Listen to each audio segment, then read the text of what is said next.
एक घना जंगल था। जंगल के बीचों बीच एक पुरानी टूटी फूटी हवेली। लोग कहते थे कि उस हवेली में रात होते ही उजाले दिखते हैं, जबकि अंदर कोई नहीं रहता। एक रात कॉलेज के 4 दोस्त रोहित, सीमा, अंकित और रिया एडवेंचर के लिए उसी हवेली में पहुंच गए। बाहर ठंडी हवा चल रही थी। पेड़ों की टहनियां आपस में टकराकर अजीब आवाजें कर रही थी।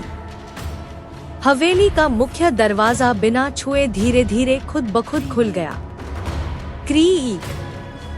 सब एक दूसरे को देखकर हंस दिए, लेकिन चेहरे पर डर साफ दिख रहा था। अंदर अंधेरा था और सीढ़ियों पर किसी के भारी कदमों के निशान जमे थे, बिल्कुल ताजे। रोहित बोला, किसी ने यहाँ आकर छोड़ा है। चलो ऊपर चलते हैं। वे ऊपर पहुँचे। एक कमरा था जिसमें बहुत पुराना आईना रखा था। आईना इतना साफ था जैसे रोज पोंछा जाता हो, लेकिन उसमें धूल एक कण भी नहीं। सीमा ने मजाक में अपनी उंगली आईने पर रखी। आईने में उसने खुद को नहीं, एक बूढ़ी औरत को देखा। उसके सफेद बाल, काली आंखें और चेहरा पूरा जला हुआ।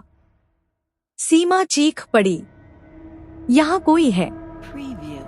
सब भागकर नीचे आए, लेकिन नीचे आते ही हवेली का दरवाजा बंद हो चुका था। चारों मोबाइलों में सिग्नल गायब। अचानक हवा से एक पुरानी सड़ी हुई खुशबू फैलने लगी। लकड़ी की छत चटकने लगी। पंखे अपने आप घूमने लगे और सीढ़ियों पर किसी के कदमों की आवाज। खट खट खट। एक एक कदम नीचे उतरते हुए चारों डरकर एक कोने में जाकर खड़े हो गए। अंधेरे में वही बूढ़ी औरत दिखाई दी। उसके हाथों में पुरानी लालटेन थी। वह धीरे धीरे मुस्कुराई और बोली, ये हवेली छोड़कर कोई कभी नहीं गया। अब तुम भी यहीं रहोगे। जैसे ही उसने हाथ बढ़ाया, हवा चीखने लगी। कमरे की खिड़कियां टूटने लगी। दीवारें खून से भीग गई और फिर सब बेहोश हो गए। अगली सुबह गांव वाले हवेली पहुंचे थे। उन्हें हवेली खाली मिली। दीवार पर लिखा था, 4 नए मेहमान आ चुके हैं।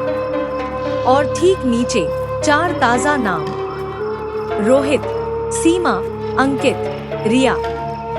और आज भी रात होते ही हवेली में 4 परछाइयां घूमती दिखती हैं। जो दरवाजा खुलता है लेकिन कभी बंद नहीं होता, क्योंकि अब हवेली किसी और मेहमान का इंतजार कर रही है।